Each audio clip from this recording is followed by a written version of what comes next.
ஜனதா கட்சி முன்னெடுத்திருக்கக்கூடிய கருப்பு கொடி ஏந்தி நடக்கக்கூடிய அந்த ஆர்ப்பாட்டத்திற்கு நம்முடைய வீட்டு அருகில் இருக்கக்கூடிய தொண்டர்கள் வந்திருக்கின்றார்கள். இன்று தமிழகம் முழுவதுமே எல்லா இடத்துல ஒரு பாரதிய ஜனதா கட்சியினுடைய தொண்டராக இருக்கக்கூடியவர் அவருடைய வீட்டுக்கு முன் நின்று யாருக்கும் எந்த பிரச்சனையும் ஏற்படுத்தாம இன்று திமுக அரசு நடத்தக்கூடிய இந்த அனைத்து கட்சி கூட்டம் தொகுதி மறுசீரமைப்புக்காக நடத்தக்கூடிய அந்த அனைத்து கட்சி கூட்டத்தை கண்டித்து கருப்பு கொடி ஆர்ப்பாட்டத்தை நீங்கள் கையில் எடுக்க வேண்டும் என்று வேண்டுகோள் விடுத்தோம். இன்று தமிழகம் முழுவதும் நடந்து கொண்டிருக்கிறது. முதல்ல எதற்காக திமுக அரசு மாநில அரசை எதிர்த்து ஒரு பாரதிய ஜனதா கட்சியினுடைய தொண்டன் கருப்பு சட்டை அணிந்து கருப்பு கொடி ஆர்ப்பாட்டத்தை முன்னெடுக்கின்றான்? என்ன காரணம்? உங்களுக்கு தெரியும், தமிழகத்தை பொறுத்தவரை அண்டை மாநிலங்களோடு, குறிப்பாக பக்கத்து மாநிலங்களோடு பல பிரச்சனைகள் இருக்கக்கூடிய மாநிலம் நம்முடையது. கேரளாவை மட்டும் நீங்க எடுத்துக்கிட்டீங்கன்னா முல்லை பெரியார் அணை பிரச்சனை தொடர்ந்து நமக்கு இருக்கு. பேபி அணையை இன்னும் சரிப்படுத்த முடியாம தவிச்சுக்கிட்டு இருக்கோம். முல்லை பெரியார் அணையினுடைய நீர்மட்டத்தை உயர்த்த முடியாமல் தவித்துக் கொண்டிருக்கின்றோம். இதனால் லட்சக்கணக்கான விவசாய பெருமக்கள் ஒரு இடத்திலே பாதிக்கப்பட்டிருக்கின்றார்கள். மதுரை பகுதியிலிருந்து ஆரம்பிச்சீங்கன்னா முல்லை பெரியார் அணை பாசனம் முழுவதுமே. அதே போல தென்காசி பக்கம் போயிட்டீங்கன்னா செண்பகவல்லி அணை, அந்த திமுகவினுடைய தேர்தல் அறிக்கை 84 சொல்லியிருந்தாங்க, நாங்க ஆட்சிக்கு வந்தவுடன் செண்பகவல்லி அணையை சரிப்படுத்தி விடுவோம் என்று. அது இவங்க செய்யாதனால கிட்டத்தட்ட தென்காசி மாவட்டத்தில் மட்டுமே 2 லட்சத்திற்கு மேற்பட்ட விவசாய பெருமக்களுக்கு அங்க பிரச்சனை இருக்கு. திருவனந்தபுரம் இருந்து வரக்கூடிய கழிவுகள் எல்லாம், குப்பை கூடங்கள் எல்லாம் இன்னைக்கு தமிழகத்திற்குள்ள கொட்ட ஆரம்பிச்சிருக்கிறாங்க. அது தென்காசியாக இருக்கட்டும், கோயம்புத்தூராக இருக்கட்டும், கேரளா பார்டரை ஒட்டி தமிழகத்திற்குள்ள அந்த கம்யூனிஸ்ட் ஆட்சி வந்த பிறகு கேரளத்துல தமிழகத்தை பொறுத்தவரை மருத்துவ கழிவுகள் இருந்து, மனித கழிவுகள் இருந்து, மிருக கழிவுகள் இருந்து எல்லா விதமான கழிவுகளும் இங்க கொட்டுறாங்க. இது ஒரு பக்கம்.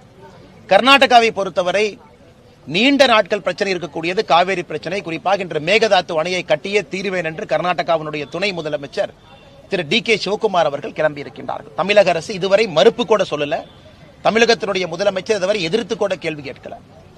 பந்திப்பூர்ல இரவு வாகன போக்குவரத்தை தடை செய்த பிறகு லட்சக்கணக்கான பொதுமக்கள் ஊட்டி, கூடலூர்ல அவங்களுக்கு பிரச்சனை இருக்கு. பல ஆண்டுகளாக கேட்டுக்கொண்டிருக்கின்றோம், ஹொசூரினுடைய வளர்ச்சி பெங்களூரை ஒட்டி இருக்கணும். அதற்கு பொம்மசந்திரா பெங்களூரிலிருந்து ஹொசூர் வரைக்கும் ஒரு மெட்ரோ கனெக்ஷன், அது சென்னை பெங்களூர் மெட்ரோ காரிடராக வர வேண்டும் என்று சொல்லுகின்றோம். அதற்கும் கர்நாடக அரசு எதிர்ப்பு தெரிவிக்கிறது. இப்படி தமிழகத்திற்கு நியாயமாக வர வேண்டிய தண்ணீரிலிருந்து, நியாயமாக இருக்கக்கூடிய பிரச்சனைகள் இருந்து எந்த ஒரு தீர்வு இல்லாம தமிழகத்தினுடைய முதலமைச்சர் அவர்கள் 4 ஆண்டுகள்ல தமிழகத்தினுடைய உரிமையை முழுவதாக கோட்டை விட்டிருக்கின்றார். உங்களுடைய கவனத்திற்காக கேரளாவுக்கு மட்டுமே தமிழகத்தினுடைய முதலமைச்சர் மாண்புமிகு MK ஸ்டாலின் ஐயா 4 முறை போயிருக்கிறாங்க. 4 முறை போயிருக்கிறாங்க கேரளாவுக்கு மட்டுமே. 4 முறை போய் தமிழகத்தினுடைய பிரச்சனையை ஒரு முறை கூட பேசல. ஆனா இன்று கேரளாவினுடைய முதலமைச்சர் திரு விஜயன் அவர்களாக இருக்கட்டும், கர்நாடகாவினுடைய துணை முதலமைச்சர் திரு DK சிவகுமார் அவர்களாக இருக்கட்டும், தெலங்கானாவுடைய முதலமைச்சராக இருக்கட்டும், இவங்க எல்லாத்தையும் சென்னையில் அழைத்து பிரச்சனையே இல்லாத இவங்க கற்பனைக்காக, இவர்களுடைய கனவுக்காக இவர்களாக ஏற்படுத்திய தொகுதி மறுசீரமைப்பு பிரச்சனை என்கின்ற நாடகத்தை அரங்கேற்றிக் கொண்டிருக்கின்றார்கள் ITC ஹோட்டல்ல. அதனால் தமிழக மக்களுடைய உரிமையை தொடர்ந்து விட்டுக் கொடுத்து, கடந்த 4 ஆண்டுகளாக திமுகவினுடைய ஆட்சியில உரிமையெல்லாம் விட்டுக் கொடுத்து இவர்களுக்கு அரசியல் லாபம் வர வேண்டும் என்பதற்காக கம்யூனிஸ்ட் ஆட்சியோடு நெருங்கிய தொடர்பு, காங்கிரஸ் ஆட்சியோடு நெருங்கிய தொடர்பு கொண்டு நம்முடைய உரிமைகள்லாம் விட்டுக் கொடுத்த மாநிலத்தினுடைய முதலமைச்சர் ஐயா MK ஸ்டாலின் அவர்களை எதிர்த்து இந்த கருப்பு கொடி ஆர்ப்பாட்டம், கருப்பு சட்டை அணிந்து தமிழகம் முழுவதுமே பாரதிய ஜனதா கட்சியினுடைய தொண்டர்கள் ஆர்ப்பாட்டம் நடத்தி கொண்டிருக்கின்றார்கள். இன்னைக்கு நடக்கக்கூடியது வெறும் நாடகம் மட்டும்தான். தொகுதி மறுசீரமைப்பில் தமிழகத்திற்கு எந்த விதமான பிரச்சனையும் வரப்போறதில்லை. தமிழகம் உட்பட எந்த மாநிலமாக இருந்தாலும், குறிப்பாக நம்முடைய தென்னிந்திய மாநிலங்கள் யாருமே அவர்களுடைய விகிதாச்சார அடிப்படை படி ஒரு சீட்டு கூட இழக்க போறதில்லை. எல்லாரும் இன்னைக்கு என்ன பொசிஷன்ல இருக்காங்களோ அதே போல இருப்பாங்க. தமிழ்நாட்டை பொறுத்தவரை 543 சீட்டுல 39 லோக்சபா சீட் நமக்கு இருக்கு. 7.17%. நாளை புதிய லோக்சபாவுடைய எண்ணிக்கை என்னவாக இருந்தாலும் கூட அதே 7.17% தமிழகத்திற்கு இருக்க போது, யூபிக்கு அதே இருக்க போது, கர்நாடகாவுக்கு அந்தந்த விகிதாச்சார அடிப்படையில் இருக்க போது. அப்படி இருக்கும் பொழுது இவர்களாக இவ்வளவு பிரச்சனை இருக்கும் பொழுது அதையெல்லாம் மறைத்துவிட்டு, மறந்துவிட்டு ஒரு தொகுதி மறுசீரமைப்பு நாடகம் என்பதை நடத்தி கொண்டிருக்கின்றார்கள். இதையும் கண்டித்து பாரதிய ஜனதா கட்சியினுடைய தொண்டர்கள் தமிழகம் முழுவதுமே கருப்பு கொடி ஏந்தி, கருப்பு உடை அணிந்து ஆர்ப்பாட்டம் நடத்தி கொண்டிருக்கின்றார்கள். அன்பு சொந்தங்களே, உங்களுக்கும் தெரியும், நம்முடைய தொண்டர்கள் கோஷமிட்டபடி தமிழகத்தில் எங்கேயுமே தமிழகத்தில் எங்கேயுமே படுகொலைகள் நடக்காத ஒரு நாளே இல்லை.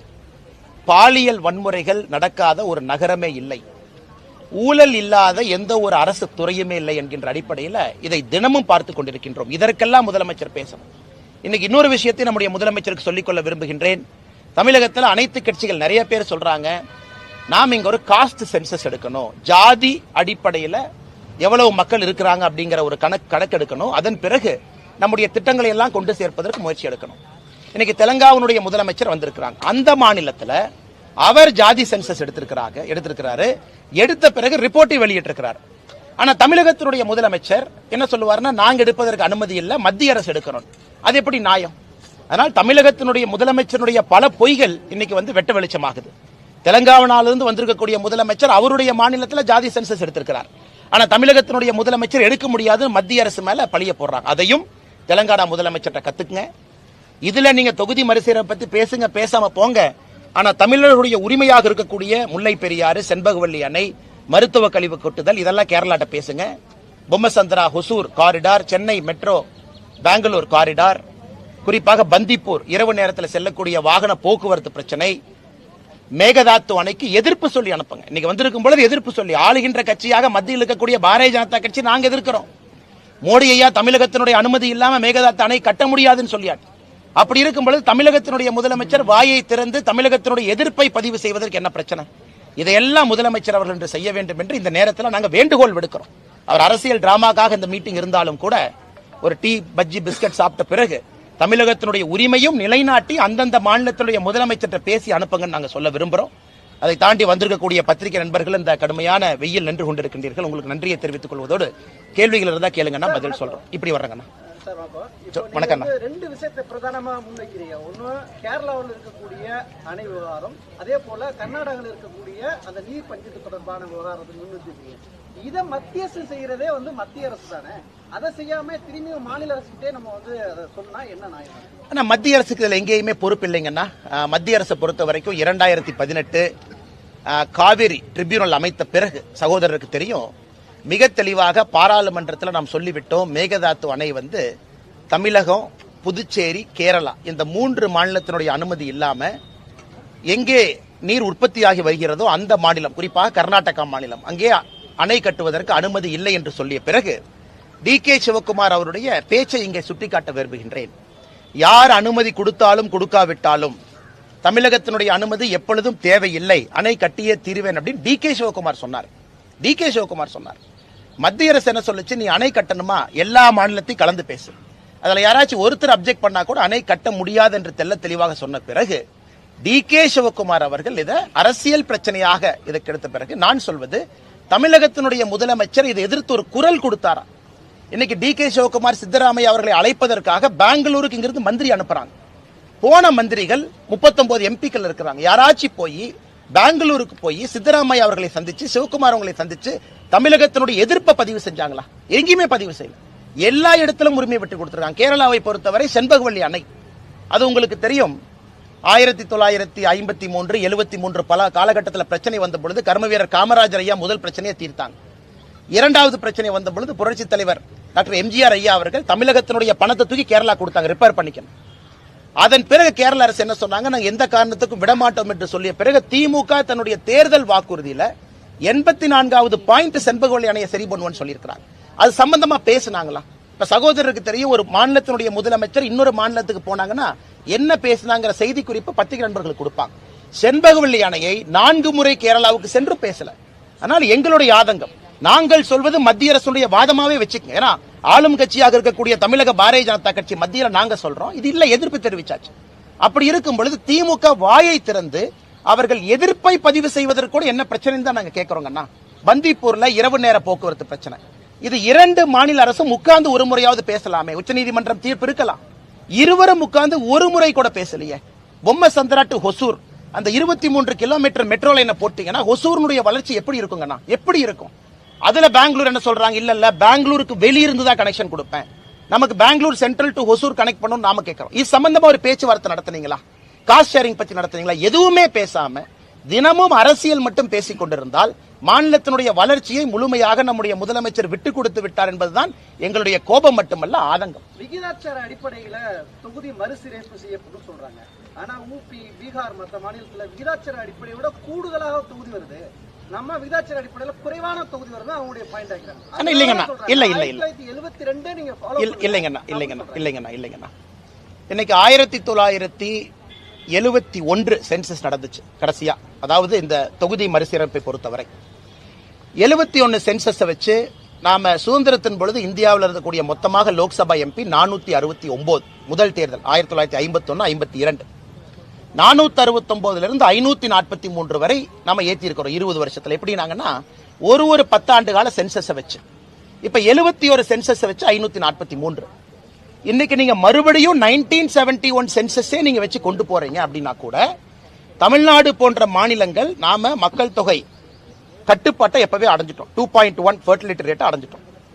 இன்னைக்கு நாம் கேட்பது தமிழ்நாடுக்கு 7.17 மொத்தம் 543ல 39 7.17. அது அன்னைக்கு காலகட்டத்தில் நமக்கு நியாயமா கிடைச்சிருக்கு. இன்னைக்கு யூபி போனீங்கன்னா 30 லட்சம் 28 லட்சம் பேத்துக்கு ஒரு எம்பி இருக்கிறாங்க. நமக்கு 18 லட்சம் 16 லட்சம் பேத்துக்கு இருக்கிறாங்க. இன்னைக்கு மக்கள் தொகை அடிப்படையில் நீங்க அதை கொடுக்க ஆரம்பிச்சீங்க அப்படின்னா எம்பிக்கள் அதிகமாயிரும். அதனாலதான் பல இடத்துல நம்முடைய பிரதமர் அவங்க சொல்றாங்க, இது காங்கிரசினுடைய கணக்கு மக்கள் தொகை அடிப்படையில் நாங்கள் அதை செய்ய போவது இல்லைன்னு பிரதமர் தெளிவுபடுத்தியிருக்கிறாங்க. தமிழ்நாட்டுக்கு வந்த உள்துறை அமைச்சர் இல்ல இன்னைக்கு எப்படி இருக்கிறீங்களோ அதை பொறுத்துதான் ஏற்றம். இன்னைக்கு 543க்கு 7.17, நாளைக்கு ஒருவேளை சீட்டு 800 ஆனாலும் 7.17.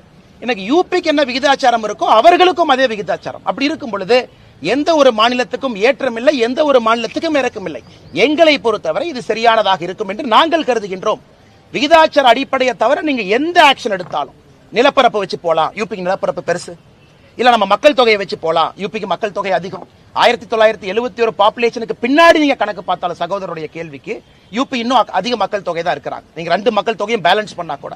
ஆனா தமிழ்நாட்டுக்கு நல்லது, இந்தியாவிற்கு நல்லதுன்னு கணக்கு பார்த்தீங்கன்னா விகிதாச்சார அடிப்படை மட்டும்தான் நல்லது. இன்னொரு விஷயம் சொல்றாங்க அவங்க, நாங்க மத்திய அரசு சொன்னதை மக்கள் தொகை கட்டுப்படுத்துவதில் நாங்க தென் மாநிலம் சிறப்பா செயல்பட்டோம், நான் வட மாநிலங்கள் சரியா செயல்படல, அதனால மக்கள் தொகை அழிவையோ பரப்பல் அழிவையோ அவங்க மறுசீரமைப்பு போனா கூடுதலான தொகுதி வருது, நாங்க மத்திய அரசு சொன்னதை ஃபாலோ பண்ணதுல எங்களுக்கு தண்டனையா? இல்லைங்கண்ணா, மக்கள் தொகை அடிப்படையிலே வராது என்று சொல்லிய பிறகு திமுக அரசு சொல்லக்கூடிய வாதம் எங்க வருதுங்கண்ணா? மக்கள் தொகை அடிப்படையில தொகுதி மறுசீரமைப்பு நடக்காது என்று சொல்லிய பிறகு திமுக சொல்லக்கூடிய காரணத்தில் என்ன நியாயம் இருக்குங்கண்ணா?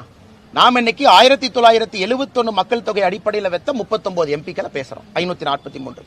அதே விகிதாச்சார அடிப்படையில் உயர்வு இருக்கும் என்று சொல்லும் பொழுது திமுக சொல்லுகின்ற அந்த காரணமே தவறு தானே. இன்னைக்கு திமுக இங்கெல்லாம் கூப்பிட்டு பேசுறாங்க. எத்தனை, குறிப்பாக மம்தா பானர்ஜி அவர்கள் இந்த கூட்டத்தை புறக்கணிச்சிருக்கிறாங்க. நான் வரமாட்டேன், எனக்கு இதை விட இன்னொரு பிரச்சனையா பேசிக் கொண்டிருக்கும் பொழுது என்னுடைய கவனம் இங்கே திசை திருப்ப விட மாட்டேன் என்று ஆம் ஆத்மி கட்சி வந்திருக்கிறாங்க. இதே திமுக வடக்கில் இருக்கக்கூடிய இந்தியர்களை எத்தனை முறை தவறா பேசியிருக்கிறாங்க. அதையெல்லாம் வந்திருக்கக்கூடியவர்கள் கேட்டுட்டு போவாங்களா? பஞ்சாபினுடைய முதலமைச்சர் கேட்டுட்டு போகணும்.